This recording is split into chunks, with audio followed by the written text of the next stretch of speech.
शिव जी का सुचिस्मति के गर्भ से प्राकट्य ब्रह्मा द्वारा बालक का संस्कार करके गृहपति नाम रखा जाता है। नारद जी द्वारा उसका भविष्य कथन पिता की आज्ञा से गृहपति का काशी में जाकर तप करना और इंद्र का वर देने के लिए प्रकट होना और गृहपति का उन्हें ठुकराना और शिव जी का प्रकट होकर उन्हें प्रदान देकर दिग्पाल पद प्रदान करना तथा अग्निश्वर लिंग और अग्नि का महामात्म। नंदीश्वर जी कहते हैं, उन्हें घर आकर उस ब्राह्मण ने बड़े हर्ष के साथ अपनी पत्नी से वह सारा वृत्तांत कह सुनाया और उसे सुनकर विप्र पत्नी सुचिस्मति को महान आनंद प्राप्त हुआ और वह अत्यंत प्रेम पूर्वक अपने भाग्य की सराहना करने लगी। तदंतर समय आने पर ब्राह्मण द्वारा विधि पूर्वक गर्भाधान क्रम संपन्न किए जाने पर वह नारी गर्भवती हुई। फिर उन विद्वान मुनि ने गर्भ के संपादन करने से पूर्व ही पुस्तव की वृद्धि के लिए ग्रह्य सूत्र में वर्णित विधि के अनुसार सम्यक रूप से पंचमंत संस्कार किया और तत्पश्चात 8वां महीना आने पर कृपालु विश्वानर ने सुखपूर्वक प्रसव होने के अभिप्राय से गर्भ के रूप की स्मृति करने वाला समंत संस्कार संपन्न कराया। तदुपरांत ताराओं के अनुकूल होने पर जब बृहस्पति चंद्रवर्ती हुए और शुभ ग्रह का योग आया तब शुभ लगन में भगवान शंकर जिनके मुख की कांति पूर्णिमा के चंद्रमा के समान है तथा जो अरिष्ट रूप दीपक को बुझाने वाले समस्त अरिष्टों के विनाशक और भू भा स्वाहा तीनों लोकों के निवासियों को सब तरह से सुख देने वाले उस सुचिस्मति के गर्भ से पुत्र रूप में प्रकट हुए। उस समय गंध को वहन करने वाले वायु के वाहन मेघ दिशारूपी बंधुओं के मुख पर वस्त्र से बन गए अर्थात चारों ओर काली गधा उमड़ आई। वे घनघोर बादल उत्तम गंध वाले पुष्पों की वर्षा करने लगे। देवताओं की धुमधिया बजने लगी। चारों ओर दिशाएं निर्मल हो गई। प्राणियों के मनों के साथ श्रिताओं का जल निर्मल हो गया। प्राणियों की वाणी सर्वथा कल्याणी और प्रिय भाषणी हो उठी। संपूर्ण प्रसिद्ध ऋषि मुनि तथा देवता यक्ष किन्नर विद्याधर आदि मंगल द्रव लेकर पधारे। स्वयं ब्रह्मा जी ने कृपापूर्वक उसका जात कर्म संस्कार किया और उस बालक के रूप में तथा वेद का विचार करके यह निश्चय किया कि इसका नाम गृहपति होना चाहिए। फिर 11वें दिन उन्होंने नामकरण की विधि के अनुसार वेद मंत्रों का उच्चारण करते हुए उसका गृहपति नाम करण किया। तत्पश्चात सबके पिता में ब्रह्मा चारों वेदों में कथित आशीर्वादमक मंत्रों द्वारा उसका अभिनंदन करके हंस पर आरूढ़ हो अपने लोक को चले गए। तद उपरांत शंकर भी लोक की गति का आश्रय ले उस बालक की उचित रक्षा का विधान करके अपने वाहन पर चढ़कर अपने धाम को पधार गए और इसी प्रकार श्री हरि ने भी अपने लोक की राह ली और इस प्रकार सभी देवता ऋषि मुनि आदि भी प्रशंसा करते हुए अपने अपने स्थान को पधार गए। तदंतर ब्राह्मण देवता ने यथा समय जब संस्कार करते हुए बालक को वेदा अध्ययन कराया। तत्पश्चात 9वां वर्ष आने पर माता पिता की सेवा में तत्पर रहने वाले विश्वानर नंदन गृहपति को देखने के लिए वहां नारद जी पधारे। बालक ने माता पिता से नारद जी को प्रणाम किया। फिर नारद जी ने बालक की हस्तरेखा विद्या तालु आदि देखकर कहा, मुनि विश्वानर हूँ, मैं तुम्हारे पुत्र के लक्षणों को वर्णन करता हूँ। तुम आदर पूर्वक उसे श्रवण करो। तुम्हारा यह पुत्र परम भाग्यवान है। इसके संपूर्ण अंगों के लक्षण शुभ है किंतु इसके सर्वगुण संपन्न संपूर्ण शुभ लक्षणों से समन्वित और चंद्रमा के समान संपूर्ण निर्मल कलाओं से सुशोभित होने पर भी विधाता ही इसकी रक्षा करे। इसलिए सब तरह के उपायों द्वारा इस शिशु की रक्षा करनी चाहिए क्योंकि विधाता के विपरीत होने पर गुण भी दोष हो जाता है। मुझे शंका है कि इसके 12वें वर्ष में इस पर बिजली अथवा अग्नि द्वारा विघ्न आएगा। जो कहकर नारद जी जैसे आए थे वैसे ही देवलोक को चले। सनत कुमार जी नारद जी का कथन सुनकर पत्नी सहित विश्वामित्र ने समझ लिया कि यह तो बड़ा भयंकर वज्रपात हुआ। फिर वे हाय मैं मारा गया जो कहकर छाती पीटने लगे और पुत्र शोक में व्याकुल होकर गहरी मूर्छा के वशीभूत हो गए। उधर सुचिस्मती भी दुख से पीड़ित हो अत्यंत ऊंचे स्वर से हाहाकार करती हुई दाढ़ मार कर रो पड़ी और उसकी सारी इंद्रियां अत्यंत व्याकुल हो उठी। तब पत्नी के आर्तनाद को सुनकर विश्वानर भी मूर्छा त्याग कर उठ बैठे और यह क्या है, क्या हुआ, और क्यों उच्च स्वर से बोलते हुए कहने लगे, है पति, जो मेरा बारा विचरने वाला प्राण, मेरी सारी इंद्रियों का स्वामी तथा मेरे अंतरात्मा में निवास करने वाला कहाँ है। जब माता पिता को इस प्रकार अत्यंत शोकग्रस्त देखकर शंकर के अंत से उत्पन्न हुआ वह बालक रैपति मुस्कुराकर बोला। रैपति ने कहा, माता पिता तथा पिता बताइए इस समय आप लोगों के रोने का क्या कारण है, इसलिए आप लोग फूट फूट कर रो रहे हैं, कहां से ऐसा भय आप लोगों को प्राप्त हुआ।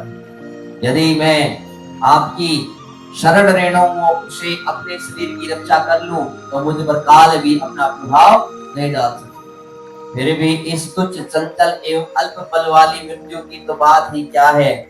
माता पिताजी, आप लोग मेरी प्रतिज्ञा सुनिए। यदि मैं आप लोगों का पुत्र हूं तो मैं ऐसा प्रयत्न करूंगा जिससे मृत्यु भी भयभीत हो जाए।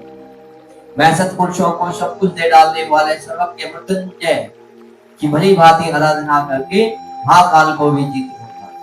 यह मैं आप लोगों से बिल्कुल सत्य कह रहा हूँ।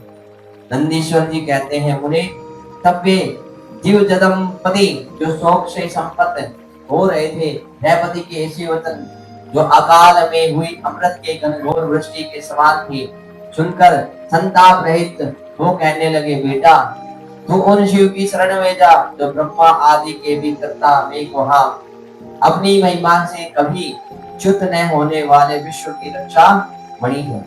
नंदीश्वर कहते हैं, मुने, माता पिता की आज्ञा पाकर रैपति ने उनके चरणों में प्रणाम किया। फिर उनकी प्रदक्षिणा करके उन्हें बहुत तरह से आश्वासन दे वे वहां से चल गए और उस काशीपुरी में जा पहुंचे जो ब्रह्मा और नारायण आदि देवों के लिए भी दुष्प्राप्य है।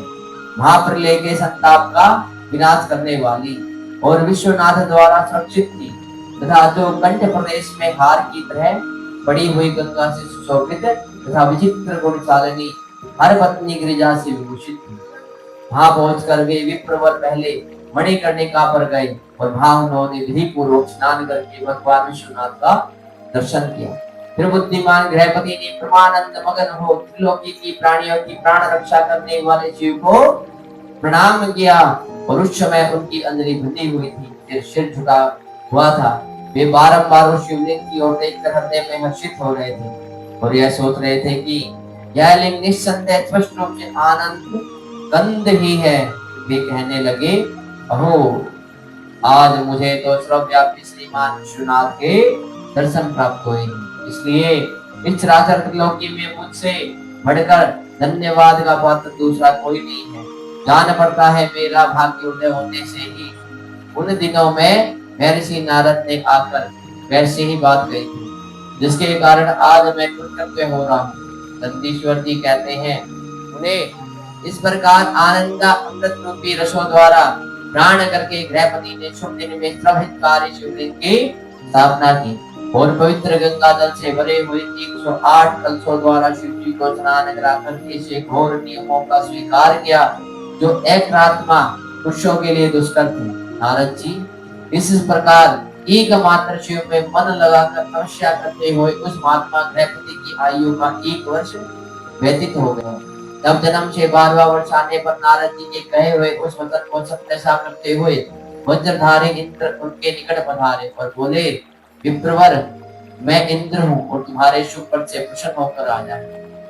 अब तुम वर मांगो, मैं तुम्हारी मनोवांछा पूर्ण करूंगा। तब गृहपति ने कहा, भगवत, मैं जानता हूँ आप वज्रधारी इंद्र हैं, परंतु वज्र शत्रु, मैं आपसे वर याचना करना नहीं चाहता। मेरे वरदायक तो शंकर ही होंगे। इंद्र बोले, शिशो, शंकर मुझसे भिन्न थोड़े ही हैं। अरे, मैं देवराज हूँ, अतः तुम अपनी मूर्खता का परित्याग करके वर मांग लो, देर मत करो। गृहपति ने कहा, पाक शासन, आप अहल्या का सत्ता नष्ट करने वाले दुराचारी पर्वत शत्रु ही है ना। आप जाइए, क्योंकि मैं पशुपति के अतिरिक्त किसी अन्य देव के सामने स्पष्ट रूप से प्रार्थना करना नहीं चाहता। नंदीश्वर जी कहते हैं, मुनि भयपति के उस वचन को सुनकर इंद्र के नेत्र क्रोध से लाल हो गए। वे अपने भयंकर वज्र को उठाकर उस बालक को डराने धमकाने लगे। और तब बिजली की ज्वालाओं से व्यापक उस वज्र को देखकर बालक भयपति को नारद जी के वाक्य स्मरण हो आए। फिर तो वे भय से व्याकुल होकर मूर्छित हो गए। तदंतर अज्ञानांधकार को दूर भगाने वाले भूरीपति समूह प्रकट हो गए और बोले, वत्स उठ उठ, तेरा कल्याण हो। तब रात्रि के समय मुदे हुए कमल के तरह उसके नेत्र कमल खुल गए और उसने उठकर अपने सामने सैकड़ों सूर्यों से भी अधिक प्रकाशमान समूह को उपस्थित देखा और उनके ललाट में तीसरा नेत्र चमक रहा था। गले में नीला चिन्ह था और ध्वजा पर वृषभ का स्वरूप दिख रहा था। वामंग में गिरिजा देवी विराजमान थी। मस्तक पर चंद्रमा सुशोभित था। बड़ी बड़ी जटाओं से उनकी अद्भुत शोभा हो रही। वे अपने आयुध त्रिशूल और आदिगौ धनुष धारण किए हुए थे। कपूर के समान घोर वर्ण का शरीर अपनी प्रभा बिखेर रहा था। वे गज चरम लपेटे हुए थे। उन्हें देखकर शास्त्र कथित लक्षणों तथा गुरु वचनों से जब गृहपति ने समझ लिया कि ये महादेव ही है, तब हर्ष के मारे उनके नेत्रों में आंसू छलक आए। गला रुंध गया और शरीर रोमांचित हो उठा।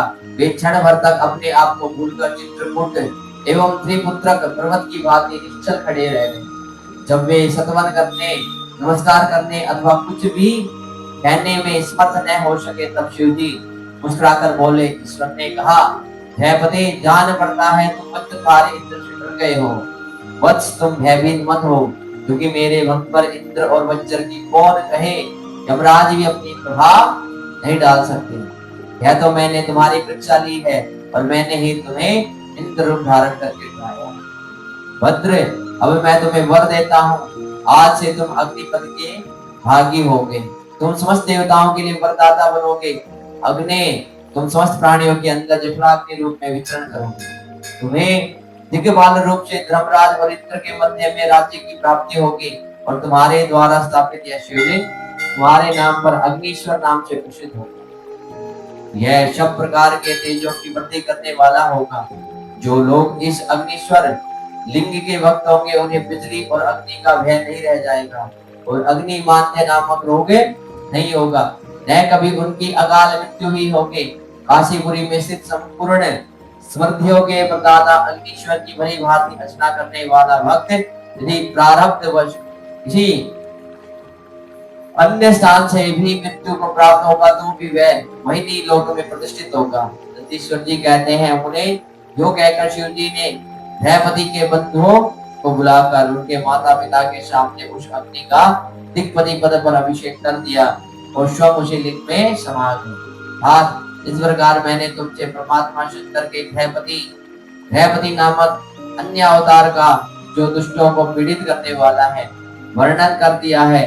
जो इस सुदृढ़ पराक्रमी जितेंद्रिय पुरुष अथवा सत्व संपन्न स्त्रियां अग्नि प्रवेश कर जाती है, वे सब के सब अग्नि सरीखे तेजस्वी होते हैं। और इसी प्रकार जो ब्राह्मण अग्निहोत्र, ब्रह्मचारी तथा उच्चाग्नि का सेवन करने वाला है, वे अग्नि के समान वर्चस्वी होकर अग्नि लोक में विचरते हैं। जो शीत काल में शीत निवारण के निमित्त भोज की लकड़ियां दान करता है, अथवा जो अग्नि की स्तुति करता है, वह अग्नि के सन्निकट निवास करता है।